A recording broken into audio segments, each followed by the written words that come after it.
Hola, ¿cómo están? Bienvenidos y bienvenidas a una nueva edición de Desastres Deconstruidos Podcast. Hoy vamos a hablar de finanzas sostenibles. ¿Qué tal, Manu? ¿Qué tal, Nancy? ¿Cómo andan? Hola, hola, buenos días, buenas tardes a la audiencia de Desastres de Construidos Podcast. ¿Cómo va? ¿Todo Hola a bien? todos, ¿cómo están? Bien, y hoy tenemos a Nicole Makowski. ¿Cómo estás, Nicole?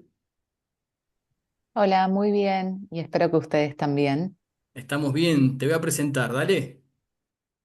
Nicole Dale. es licenciada en Relaciones Internacionales y maestranda en Integración y Cooperación Internacional por la Universidad Nacional de Rosario, con estudios de posgrado en Cambio Climático y en Ciudades Sostenibles. Como coordinadora de Asuntos Internacionales de la Dirección Nacional de Cambio Climático Argentina entre el 2021 y el 2024, Nicole representó al país como negociadora en la Convención Marco de la ONU sobre Cambio Climático, también el G20 y el Panel Intergubernamental de Cambio Climático, el IPCC, entre otros. También cuenta con experiencia en planificación climática local de Municipalidad de Rosario, Argentina, y actualmente se desempeña como asesora senior de financiamiento climático internacional del Grupo de Financiamiento Climático para Latinoamérica y el Caribe. Bienvenida, Nicole. Muchas gracias, Juani. Ya estamos. Bueno, como ya pueden darse cuenta, vamos a hablar de las finanzas, de los financiamientos en materia de adaptación al cambio climático en particular. Y qué suerte que tenemos a alguien tan especializado. Y bueno, queremos que, como siempre, arrancar con una pregunta que nos permita ya ir entendiendo de qué se trata el financiamiento climático. Entonces, sería cuando hablamos de financiamiento climático, ¿quién paga? ¿Quién decide? ¿Quién recibe? Son una de las preguntas que nos hacemos. Y también si hay dimensiones sociales o de desigualdad que están quedando fuera de esta conversación o de lo que es el financiamiento climático. Bueno, no es una pregunta sencilla de responder, esto tiene un poco de historia y sí quisiera empezar diciendo que no hay una definición universalmente acordada, es decir, a nivel multilateral, internacional, sobre qué es el financiamiento climático.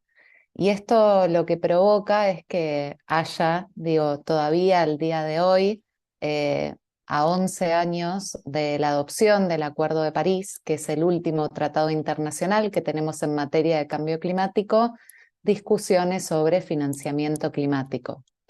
Pero sí es importante saber, y esto en términos generales, porque todos los tratados de cambio climático, y con esto me refiero a la Convención Marco de las Naciones Unidas sobre el Cambio Climático, al Protocolo de Kioto y al Acuerdo de París, exigen asistencia financiera de los países desarrollados a los países en desarrollo, que son aquellos considerados con menores capacidades y más vulnerables.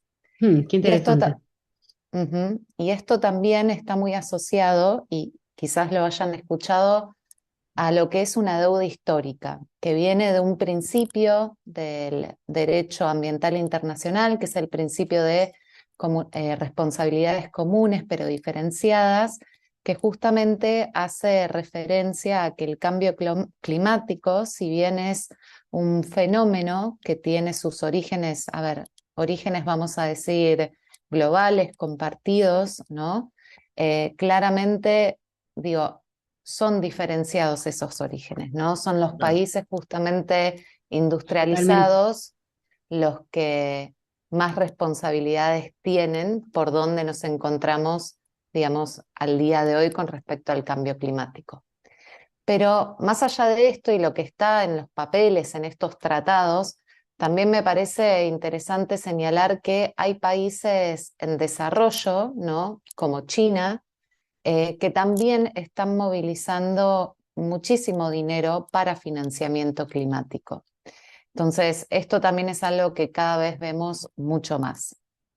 Ahora, ¿quién decide? Bueno, esto también un poco se va actualizando de alguna forma año a año, ¿no? Con lo que son las conferencias de las partes, las COPs, son las conferencias climáticas donde se toman decisiones sobre estos tres tratados que les comentaba.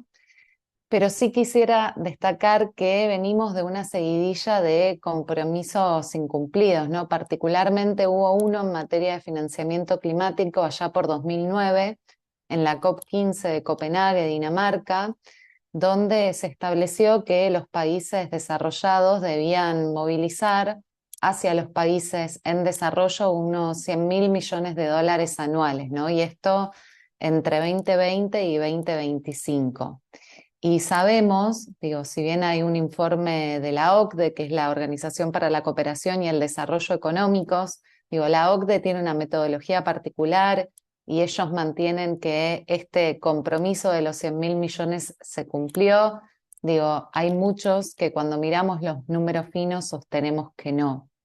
Y una particularidad también es que este compromiso se actualiza en 2024 en la COP29 de Bakú, Azerbaiyán, a través de algo que se conoce como el nuevo objetivo colectivo cuantificado. Es un nombre bastante complejo, pero por sus siglas en inglés es el NCQG, que establece dos objetivos, ¿no? Por un lado, la movilización, de nuevo, para países en desarrollo de unos 300.000 millones de dólares anuales y a su vez uno de 1,3 billones, ¿no? Y estos dos objetivos, estos dos números, son ambos en forma anual y hasta 2035 inclusive. Entonces ahí también empezamos a ver que si bien estos compromisos van aumentando en todo lo que es el Número. número, tenemos serias dudas, ¿no? Sobre si esto efectivamente se va a cumplir o no. Y también Claro. algo parecido pasa con respecto a la adaptación, que bueno, ustedes sabrán que cuando hablamos de adaptación hablamos de cómo nos adaptamos, valga la redundancia, a los impactos del cambio climático. Sí. Y también en 2021, en la COP26 de Glasgow, en Escocia, se adoptó un compromiso de duplicar el financiamiento para la adaptación, también para los países en desarrollo, y esto era hasta 2025. Y bueno, todavía ese objetivo no se cumplió y el año pasado en la COP30 de Belém, en Brasil, se actualiza este objetivo y se establece la meta de triplicar el financiamiento para la adaptación. Claro. Entonces, Es como sí un hay salto una para adelante brecha, permanente, ¿no?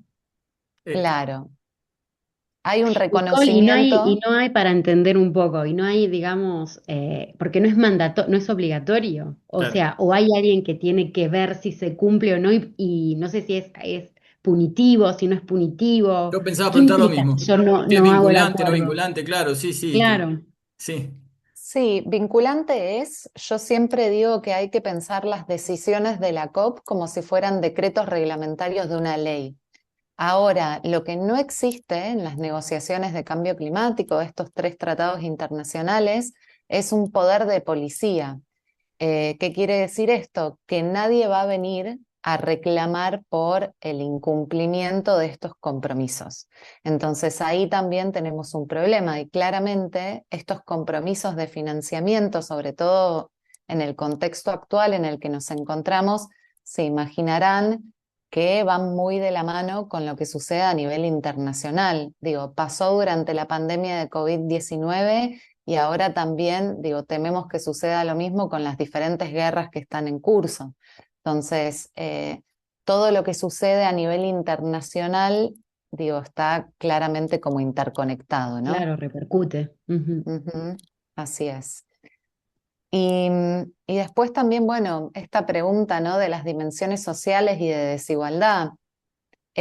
Sí, claramente hay muchas cuestiones que quedan afuera de la conversación, pero creo que en los últimos años ha habido un reconocimiento progresivo de lo que son las barreras u obstáculos estructurales, es decir, cuestiones cualitativas, no solo cuantitativas en cuanto al financiamiento climático, que los países en desarrollo enfrentan a la hora tanto de acceder como de implementar el financiamiento climático. Y en ese sentido yo les mencionaba acerca del NCQG, ¿no? De este último objetivo de financiamiento climático, que tiene como dos metas de 300.000 millones y 1,3 billones, pero una cuestión muy importante y sobre la cual se van a estar manteniendo conversaciones, digo, este año, pero también en el futuro, es sobre la calidad del financiamiento que está contemplada dentro del NCQG, porque se habla de, por ejemplo, que los países en desarrollo enfrentan elevados costos del capital, o sea, un capital que no se otorga en mejores condiciones que lo que un país puede encontrar en el mercado de capitales. También está el tema de los instrumentos a través de los cuales se otorga el financiamiento, por ejemplo, los préstamos, ¿no? Que gran parte del financiamiento climático a nivel internacional se otorga mediante préstamos. Lo que hacen los países en desarrollo es aumentar su nivel de deuda externa, pero también termina limitando su margen o espacio fiscal para atender a otras prioridades que son igualmente importantes muchas veces, Claro, ¿no? como que está Digo, generando vulnerabilidades en el Estado que pidió ese préstamo, de alguna manera, en vez de... sí, justamente, o sea, empiezan a ser prioridades que compiten y que no deberían serlo. Digo, por ejemplo, a la hora de abordar el cambio climático o la pobreza en un país, ¿no? Y la verdad que es una discusión muy difícil. Em, pero bueno, también está el tema de lo que cuestan las transacciones. A nivel internacional, todas las transacciones, y esto también sucede muchas veces a nivel nacional, conllevan costos. Y después todo el tema del acceso. Digo, hay fondos que son extremadamente burocráticos y donde los países tardan años para conseguir que el dinero efectivamente se desembolse después. Entonces, como ven, digo, hay muchas cuestiones que claramente hacen a la desigualdad en las conversaciones de financiamiento climático.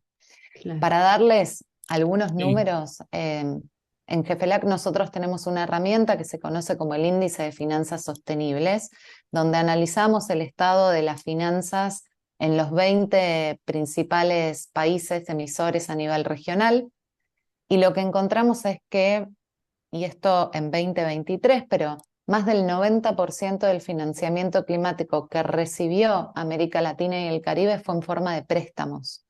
Y solo un tercio, ¿sí?, de este financiamiento climático se destinó a la adaptación. Entonces, ¿Y digamos, en qué son se destinó? datos, Los dos bueno, tercios a qué fueron. la mayoría, no los dos tercios en su totalidad, pero casi a mitigación. Y Claro. esto también se debe porque la mitigación, ¿no? Cuando hablamos de reducir emisiones de gases de efecto invernadero, los proyectos suelen ser más rentables. Al Sí. menos así es como, digamos, lo plantea el sector privado. Digo, las ganancias que se obtienen de esos proyectos no solo son más altas, sino que también son más inmediatas. ¿Y cuáles son los más usuales? Mientras, Lo que más ven. y hay mucho de todo, pero la realidad es que en los últimos años, quizás ustedes sepan, el costo de las energías renovables, digo, sobre todo lo que es energía solar, Sí. ha ido bajando, Bajo, bajo, sí. entonces ha habido muchísimo más interés financiero en ese tipo de inversiones, ¿no? Claro, claro, claro. Ujú. Nicole, esto medio que ya lo contestaste, pero te la hacemos igual para ver si se puede profundizar un poco acá. Y desde tu experiencia, obviamente, ¿qué tensiones ves o ven que aparezcan entre atraer el financiamiento y reducir las vulnerabilidades en los territorios? Sí, creo que esto depende mucho a los fondos, ¿sí?, a los que uno está accediendo a la hora de pedir financiamiento climático. Digo, no es lo mismo, digamos, solicitar dinero a un fondo multilateral que solicitarle dinero a un país en forma bilateral, ¿no? Que tiene, digamos, más, vamos a decir, condicionalidades políticas, si se quiere. Pero con respecto a los fondos, lo que sucede es que muchas veces a la hora de cumplir los requisitos que tienen esos fondos, digo, no necesariamente se alinea al 100% con las vulnerabilidades que nosotros queremos atender, ¿no?, a través de un proyecto. Entonces, esto también lo que hace es que muchas veces haya que ajustar proyectos para poder recibir ese dinero y, digo, se dejan algunas cuestiones de lado, pero sobre todo también, y en este contexto internacional en el que estamos, donde también preveemos que haya una disminución importante del financiamiento climático internacional. Digo, los territorios tienen muchísimas dificultades o desafíos para acceder, ¿no? Son principalmente los países quienes tienen esa Claro. facilidad. Entonces, a la hora de implementarlo en el territorio, a su vez, hay cuestiones políticas también que muchas veces se dan a nivel nacional, ¿no? A la hora de distribuir esos recursos. Claro, claro, no sería la escala local quien pide, sino y quien podría hacer, usar ese dinero en su territorio, sino tiene que pasar por esa instancia nacional que depende de las configuraciones de cada país, me imagino, si Claro. federalistas o no. Tal cual, tal cual. Sí, todo un Sí, tema. muchas Y veces, a ver, preguntita, una decime. aclaración ahí, los gobiernos locales pueden acceder a financiamiento Ah, climático bien. internacional, no es que no, pero todo depende del tipo de financiamiento. Como vos decías, hay grandes proyectos que sí requieren un aval del país, ¿no? Y por aval me refiero a una firma, ¿no? Para poder acceder a esos fondos. Entonces, esto también varía mucho de país a país. Ahí va. Bien, gracias por la aclaración. Y vos como asesora del Grupo de Financiamiento Climático para Latinoamérica y el Caribe, ¿conocés, podés compartir algún caso donde el financiamiento contribuyó realmente a reducir los riesgos de desastres en algún lugar? Sí, quizás, bueno, nosotros somos una organización de la sociedad civil, entonces hay proyectos considerados como más duros, ¿no? De intervenciones directas en territorio que nosotros no realizamos, pero sí quería destacar una iniciativa que llevamos adelante y ya llevamos muchos años con esto, que es el programa de jóvenes por las finanzas sostenibles. Este año en particular tenemos una cohorte de más de 500 alumnos de la mayoría de los países de la región y hacemos toda una capacitación intensiva que se realiza durante meses y bueno, donde les enseñamos acerca de todos los aspectos vinculados a las finanzas sostenibles. Entonces, a mí, en lo personal, me da mucho orgullo este tipo de iniciativas. Yo lo hice en su momento, inclusive antes de entrar a GEFELAC, y son programas que también me parece que vienen a cubrir vacíos educativos que todavía, digo, por lo menos, y hablando yo como argentina, me parece que tenemos un largo trecho por delante, ¿no? Y a veces son temas complejos que digo, no solo se ven en las escuelas secundarias, pero tampoco a nivel universitario. Entonces, siempre tenemos una devolución muy positiva por parte de los participantes que en la mayoría de las veces terminan implementando ese conocimiento en sus carreras profesionales. Claro, el impacto se ve después. Así es. Sí, está Ujú. bien. Y te voy a hacer una pregunta que va en la misma línea. Si se integran las voces de las comunidades vulnerables o vulnerabilizadas en las decisiones que se toman sobre financiamiento climático, es casi una opinión esto. Bueno, mi respuesta general va a ser no.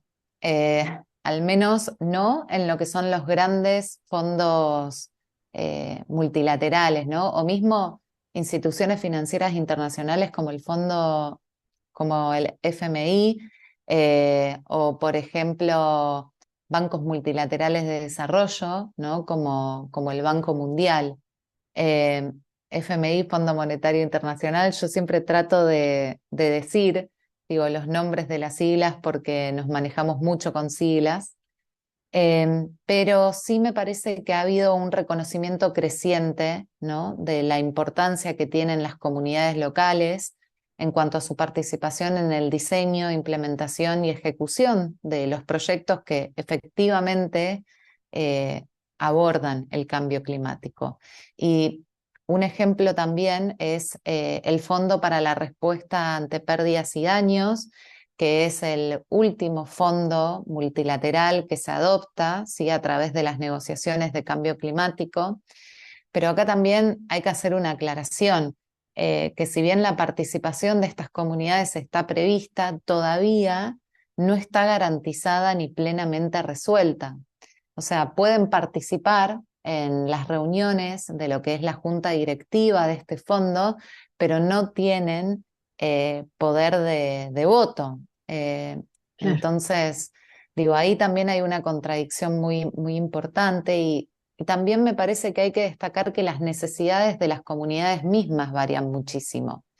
Digo, yo les mencionaba el hecho de que, bueno, muchas veces son los países quienes tienen un acceso más directo, ¿no?, a los fondos, pero también está el hecho de que este acceso que yo mencioné, que son procesos burocráticos o las mismas discusiones que se dan a nivel internacional, se dan en inglés, los documentos no se comparten muchas veces en tiempo y forma.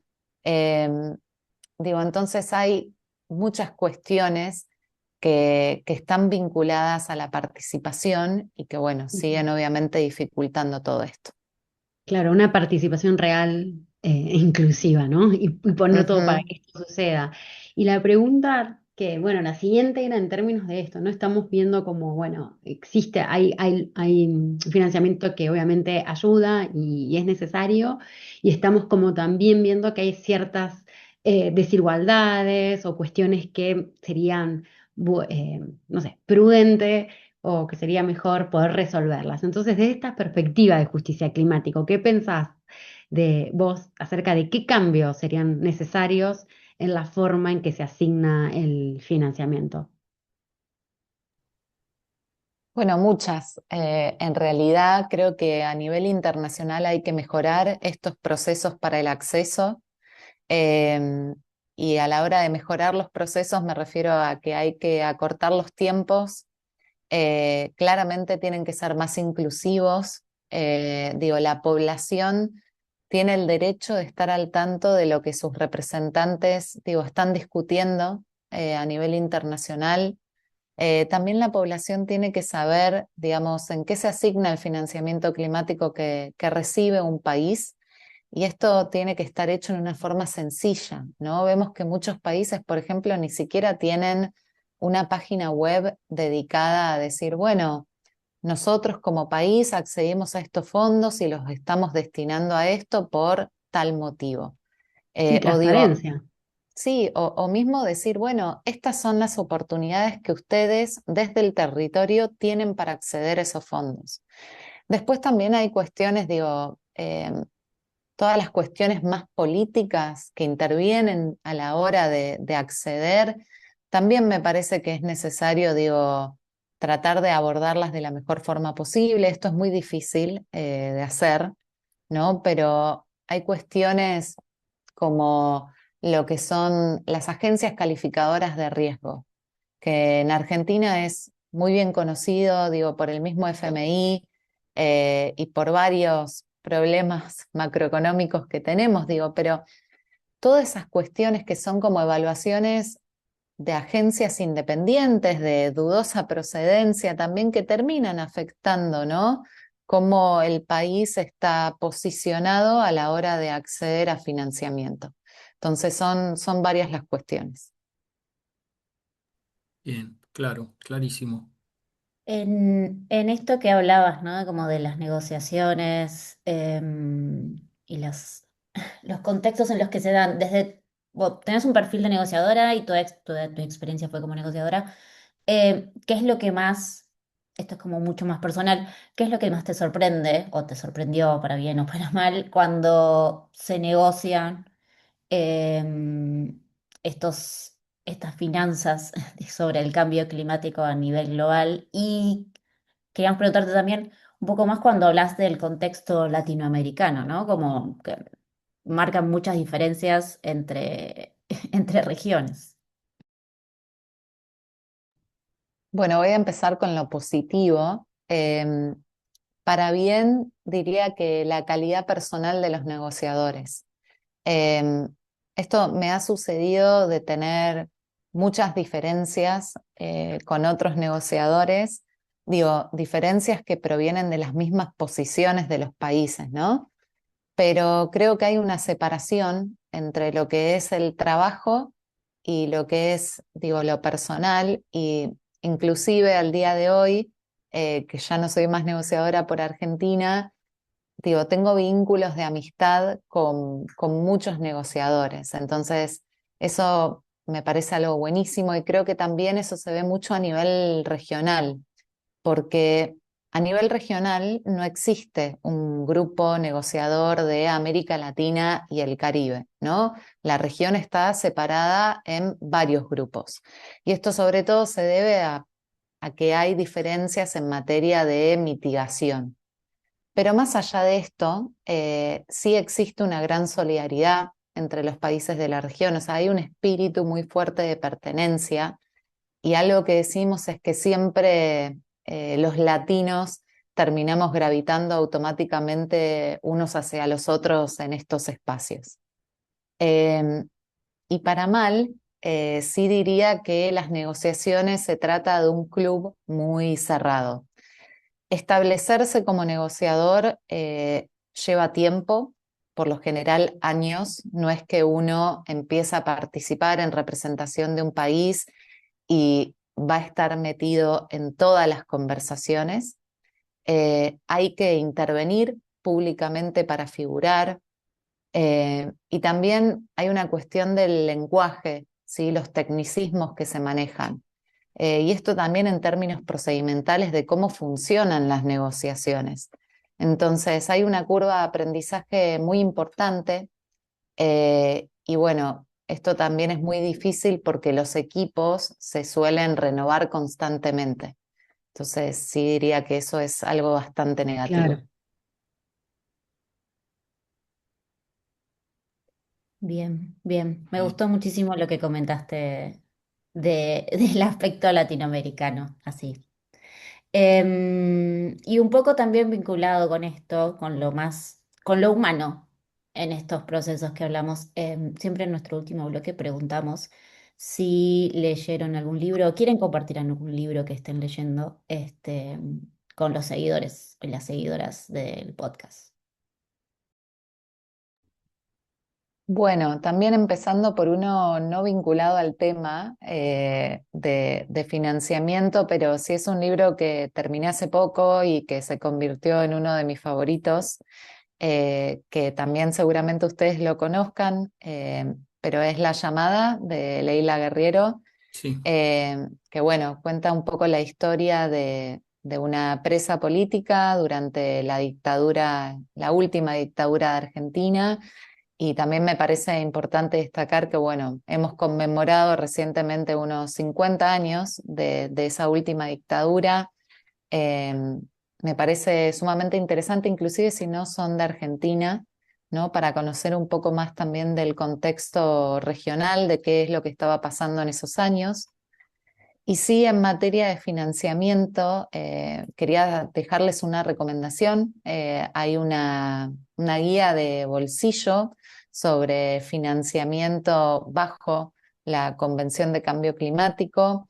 Esta guía de bolsillo, la última actualización fue el año pasado. Lamentablemente por ahora solo está disponible en inglés, mm, pero creo que hay versiones anteriores en español y lo hace una iniciativa de construcción de capacidades europea que se llama European Capacity Building Initiative. Les puedo compartir también el link si les interesa, es dale. de público acceso, Por supuesto. pero me parece que es una muy buena base para saber de qué hablamos cuando hablamos de financiamiento climático. Dale, así lo compartimos nosotros y nosotras. Gracias. Totalmente. Y los seguidores también pueden entrar a la página de gflac.org para conocer más el trabajo de la organización. Bueno, muchas gracias, Nicole Makowski. Ella es asesora senior de financiamiento climático en el Grupo Internacional de Financiamiento Climático Internacional, en el Grupo de Financiamiento Climático para Latinoamérica y el Caribe. Muchas gracias por por estar acá con nosotras y nosotros. Esto fue de Desastres de Construidos Podcast. Muchas gracias. Se despide Nancy con las redes. Bueno, nos pueden seguir en las redes, como saben. Al final de este video van a encontrarlas todas. Estamos en LinkedIn, en Facebook, en Instagram y en ex Así es. Twitter. Así que nos vemos en el próximo capítulo y gracias, Nicole, nuevamente. Muchas gracias. Nos encontramos la Muchas próxima. gracias. Chau, chau.